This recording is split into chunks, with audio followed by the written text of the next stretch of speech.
So momentum of a particle, तो अपन सबको पता है कि momentum of a particle classical mechanics में ऐसे डिफाइन होता है।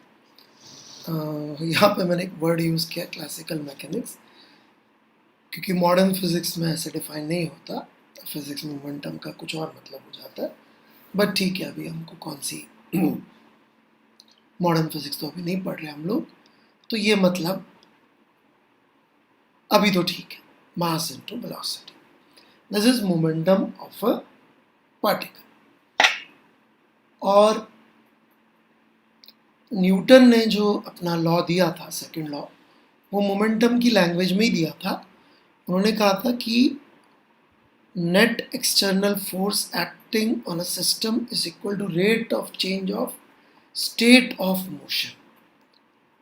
वो बोले थे state of motion.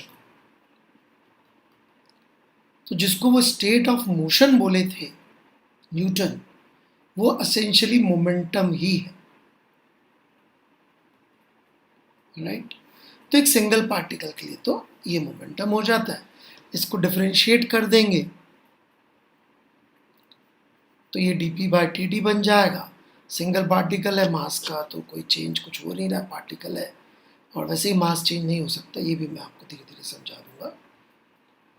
So this becomes ma, which is net force on the particle. तो सिंगल पार्टिकल की तो F is equal to dp by dt तक हम लोग पहुंच सकते हैं, राइट। इंटरेस्टिंग होता है जब हम लोग पहुंचने का प्रयास करते हैं फॉर अ सिस्टम, राइट। तो let's try this whole thing for a system, ठीक है। सबसे पहले तो जब हम मोमेंटम ऑफ सिस्टम डिफाइन करते हैं तो वो इंडिविजुअल पार्टिकल्स के मोमेंटा का सम होगा, समेशन mi/vi। हर इंडिविजुअल पार्टिकल के मोमेंटम का सम होगा। दिस इज नॉट समथिंग जिसमें हमको बहुत सोचने की जरूरत है। फिर भी यदि आप देखेंगे, पहले अपन ने काइनेटिक एनर्जी ऑफ सिस्टम लिखी थी, तो वो भी सबके इंडिविजुअल काइनेटिक एनर्जीज का सम था। वैसे ये मोमेंटा का सम है, वेक्टर सम होगा। वेक्टर है तो वेक्टर्स को जोड़ना पड़ेगा। अब आप देखेंगे, मैं ढूंढने नहीं गया था, क्या था क्या? Did I went searching for this? नहीं, मैं तो डिफाइन किया। आप बोलेंगे सर ये क्यों बोल रहा? ये देखिए, हमारी बिना कोशिश के सेंटर ऑफ मास दिखने लग गया। कैसे दिखने लग गया? अब ठीक है, समेशन ऑफ mi/vi आप कर सकते हैं, लेकिन इसको टोटल मास से डिवाइड और मल्टीप्लाई कर दें तो ये थोड़ा कन्वीनियंट दिखने लग जाता है। कितना कन्वीनियंट हो, तो जब मैं धीरे धीरे आपको प्रॉब्लम्स के बारे में बात करूंगा तभी समझ में आएगा कि कितना कन्वीनियंट दिखने लग जाता है, राइट। तो ये ऐसा दिखने लग जाता है कि momentum of system is equal to mv/cm। मतलब कि मोमेंटम ऑफ सिस्टम यदि हमें निकालना है तो हम सिर्फ सेंटर ऑफ मास के मोशन को देखें तो भी काम चल सकता है, यदि मोमेंटम ऑफ सिस्टम देखना है तो। Let's try to understand this little bit, okay.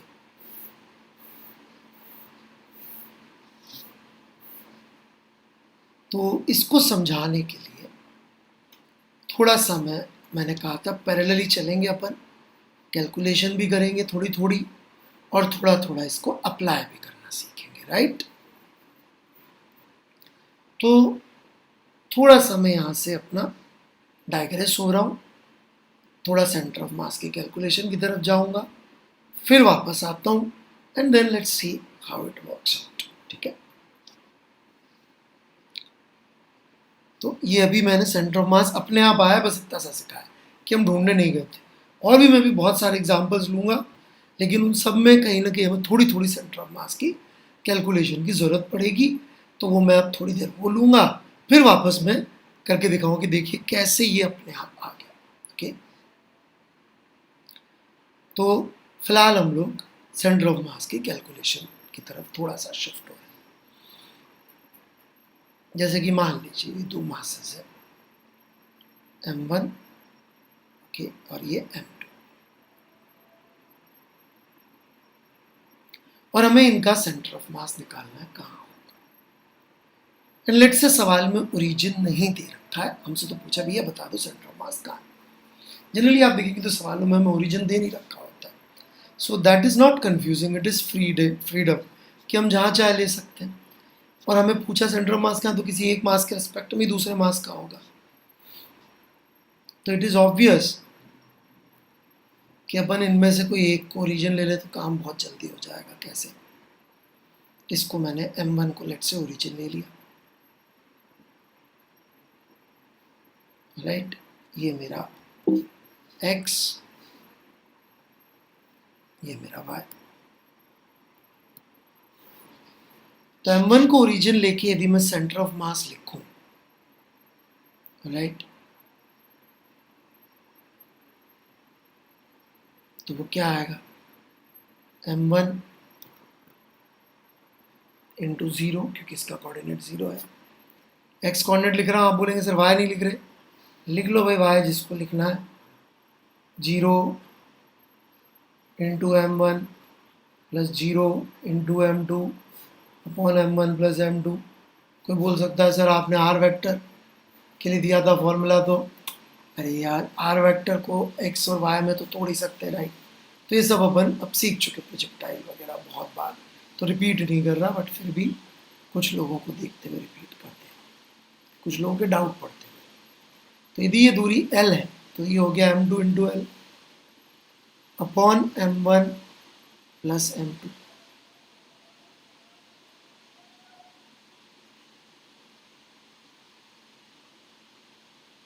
XCM is this m1 into 0 plus m2 into L upon m1 plus m2। ये L डिस्टेंस था तो ये हो जाएगा। तो यदि आप देखेंगे तो सेंटर ऑफ मास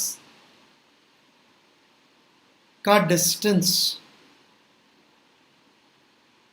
m1 से यदि मैं लिखना चाहूँ m1 से, राइट उस डिस्टेंस को यदि मैं L1 कहना चाहूँ तो L1 turns out to be m2L upon m1 plus m2।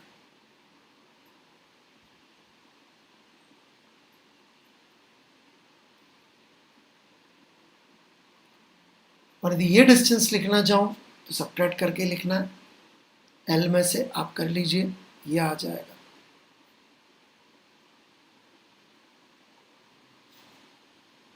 ये आ जाएगा। इनफैक्ट इससे याद रखना हो तो बड़ी अच्छी चीज़ याद रखने के लिए हो जाती है क्या, देखिए भाई L1 by L2 is coming out M2 by M1। इसका मतलब हम कह सकते हैं कि सेंटर ऑफ मास दो पॉइंट मासेस को डिवाइड करता है। यदि आपने कोऑर्डिनेट ज्योमेट्री में स्ट्रेट लाइन पढ़ ली है तो इनवर्स रेशियो ऑफ मास में centre of mass line joining को डिवाइड करता है, ऐसा आप देख सकते हैं। सेंटर ऑफ मास इस स्ट्रेट लाइन को L1 बाय L2 के रेशियो को आप देखेंगे तो M2 बाय M1 का रेशियो आता है, इनवर्स रेशियो ऑफ मास में डिवाइड करता है, राइट। तो एक बड़ा सिंपल सा एप्लीकेशन। आप बोलेंगे सर यहाँ क्या यूज़ है, अभी टाइम लगेगा, बस छोटी सी एक चीज़ और है, थोड़ा सा तुक्का मारेंगे, थोड़ा सा दिमाग लगाएंगे। मान लीजिए एक इक्विलैटरल ट्रायंगल पे कि वर्टेक्स पे 3 मासेस रखे हुए, ऑलराइट, इनका सेंटर ऑफ मास कहाँ है। अब यहाँ पे जो है दिल की आवाज़ आपको बोल सकती है कि सर सेंट्रॉइड पे, और इस बार सही भी हो जाएगी, ऑलराइट। बाकी आप कैलकुलेशन करना चाहें तो यू आर मोस्ट वेलकम, बिल्कुल करिए, ऑलराइट। और फास्ट करने का तरीका बता सकता हूँ मैं। फास्ट करने का तरीका ये रहेगा कि हम लोग ये RCM निकालना था हमको, समेशन को मैं थोड़ा सा दोबारा लिख देता हूँ, m1 r1 plus m2 r2 plus m3 r3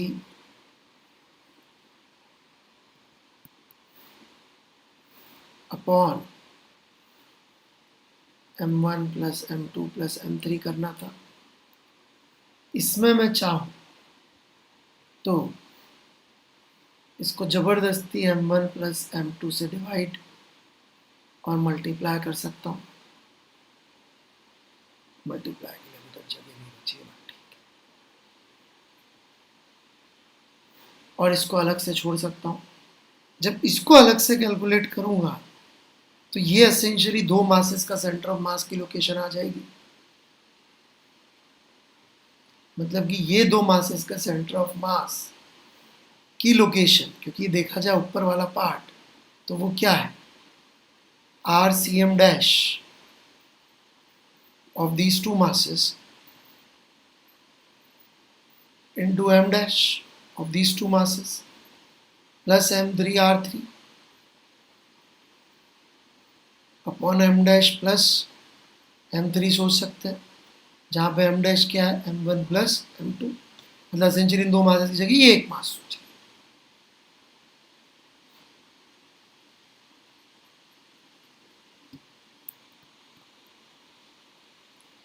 तो इनकी जगह अपन ने ये प्रूफ किया मैथमेटिकली, सोच नहीं लिया, प्रूफ किया।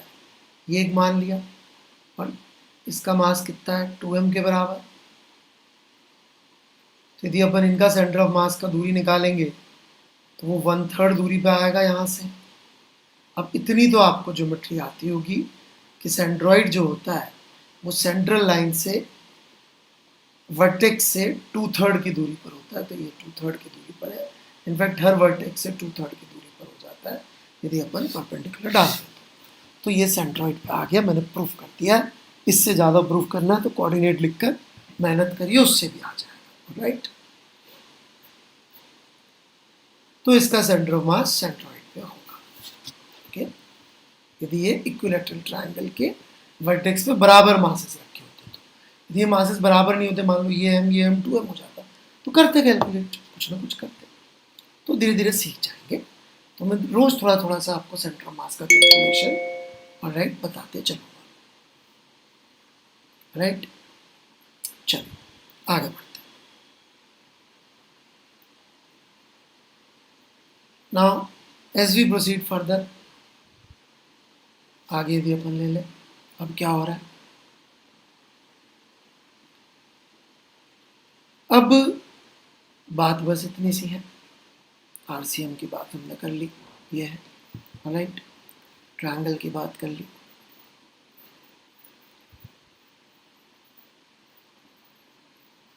तो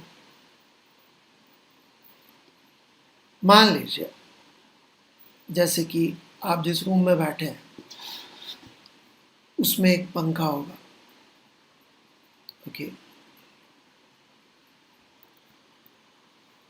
और इस पंखे में मोस्ट प्रोबेबली 3 ब्लेड्स होंगी। पंखा बंद करके देख लेना भाई, ऑलराइट, 3 ब्लेड्स होंगी। और इनके बीच में यदि आप एंगल नापेंगे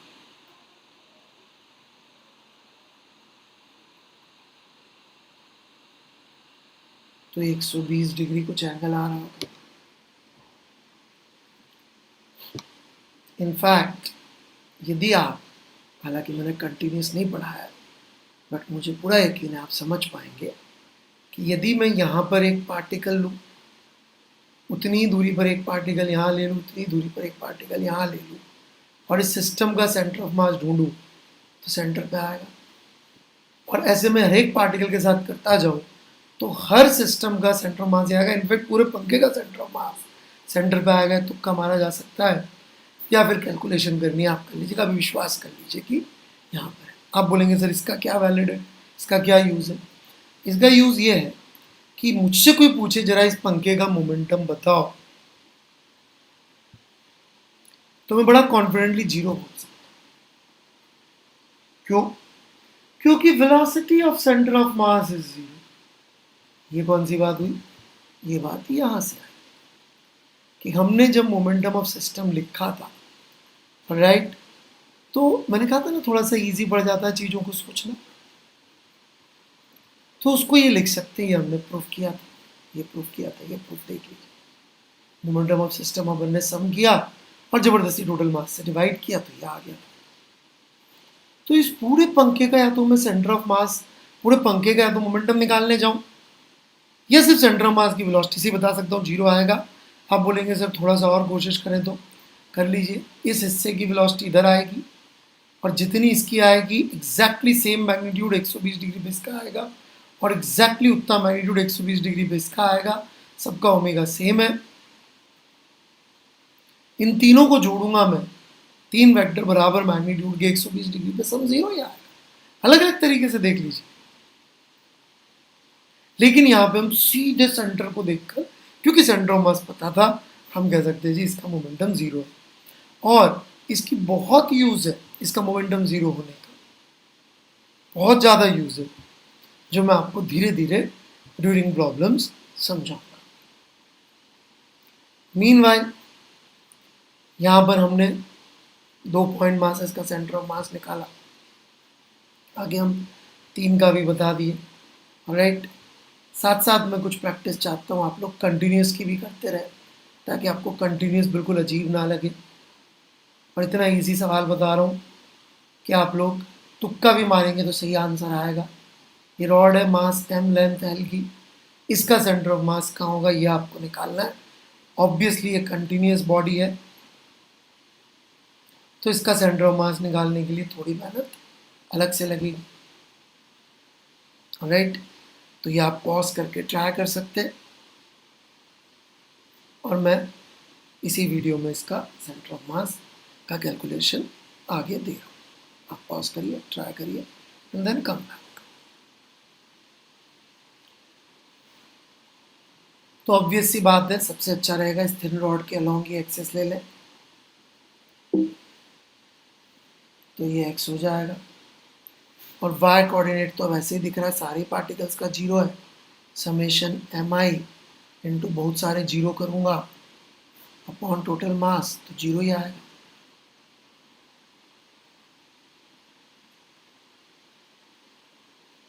चलिए जी, ओरिजिन भी अपनी मर्जी से यहाँ ले लेते हैं, एक एंड पे कैलकुलेशन फास्ट हो जाएगी। x दूरी पर एक एलिमेंट लिया, कलर थोड़ा चेंज कर लेते हैं, ग्रीन तो ऐसे ही दिख रहा है, वाइट ले।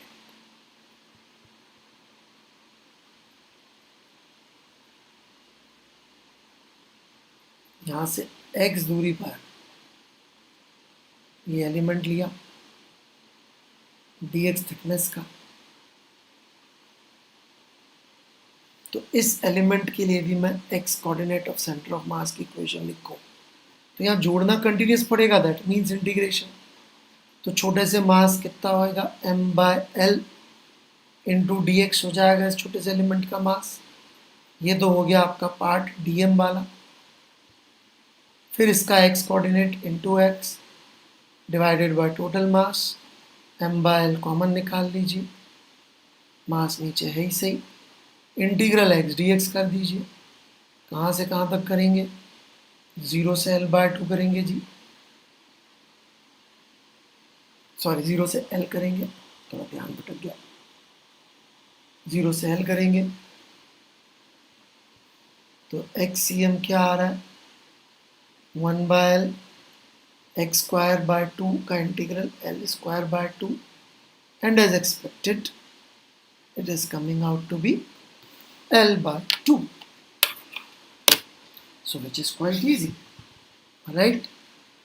So what I want you to do is this, HCV chapter 9,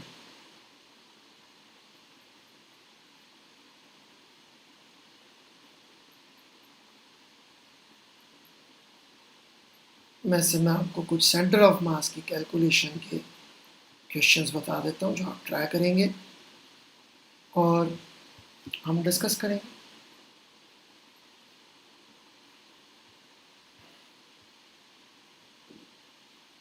okay, तो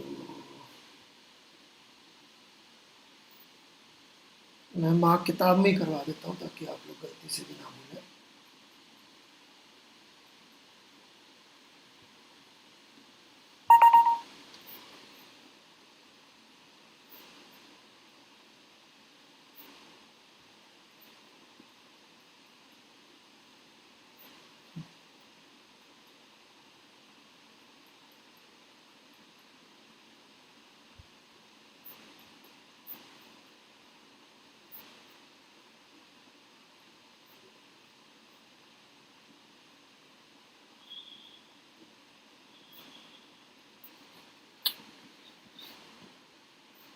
Apparently I've lost it.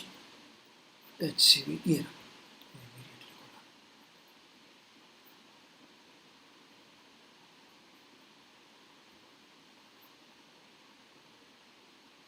Okay, so here we go. तो एक तो आप ये कर लीजिएगा ट्राई, सॉल्यूशन दे रखा है, साथ साथ ट्राई करेंगे, खटाखट समझ में आ जाएगा, कोई ऐसा डिफ़िकल्ट चीज़ नहीं है इसमें। लेकिन पेन चलाएंगे तो फ़ायदा ये होगा, जब मैं अगली क्लास में कैलकुलेशन डिस्कस करूँगा तो आप थोड़ा सा अवेयर रहेंगे कि मैथ्स क्या आने वाली है और फिज़िक्स की बात ही हम लोग करेंगे। ओके, 2 पार्टिकल का इन्होंने निकाल रखा है, कोऑर्डिनेट्स वगैरह दे रखे हैं, बिल्कुल करिए, ये करिए, इसमें बड़ी इंटरेस्टिंग बातें बताऊंगा मैं। फिर कंटिन्यूस बॉडी का इन्होंने अलग से डिराइव कर रखा है, राइट, ये मैंने कर दिया आप लोगों के लिए, अभी किया है। L/2 सेमी सर्कुलर वायर का आप ट्राई करेंगे, राइट, और सेमी सर्कुलर प्लेट का भी ट्राई कर लीजिएगा, ठीक है। इतना ही इन्होंने दिया है वर्मा जी ने, इसके अलावा भी बहुत सारे हैं, वो भी मैं आपको करना सिखाऊंगा, ठीक है। तो इसके बाद अपन सीधे चलते हैं सॉल्व एग्जाम्पल्स पे।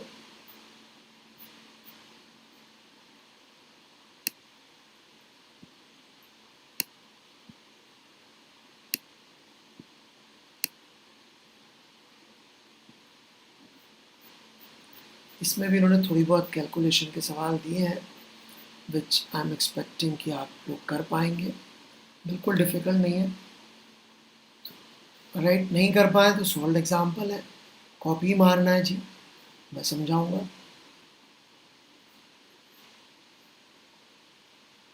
और एक ये 3 सॉल्व एग्जाम्पल आपको ट्राई करना है, प्लस एक मेरी तरफ से, राइट, एक ट्रायंगुलर प्लेट का निकालना है, ओके।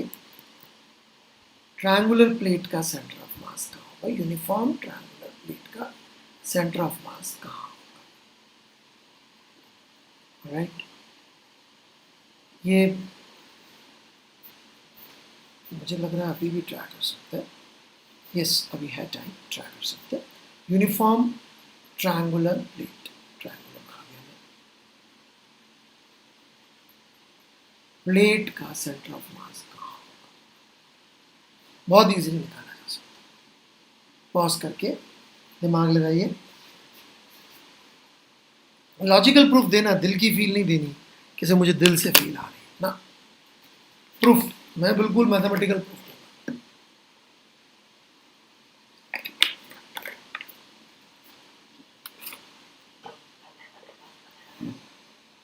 तो here we go, mathematical proof. यदि मैं इस ट्रायंगुलर प्लेट को ऐसी रॉड से बना हुआ मानूं, रेड कलर की रॉड से, तो सेंटर ऑफ मास इस रॉड के सेंटर पे आएगा, and so on so forth, it would be true for all the rods parallel to this rod. मतलब हम कह सकते हैं इस ट्रायंगुलर प्लेट का सेंटर ऑफ मास इस मीडियन पे आएगा, राइट।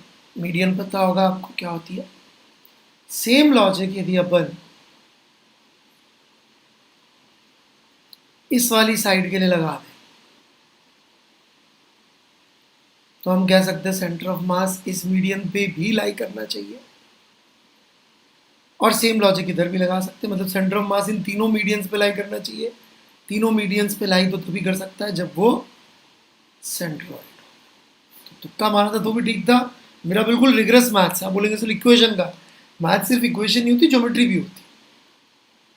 तो आप देख सकते हैं यूनिफॉर्म ट्रायंगुलर प्लेट का centre of mass is on centroid, ठीक है।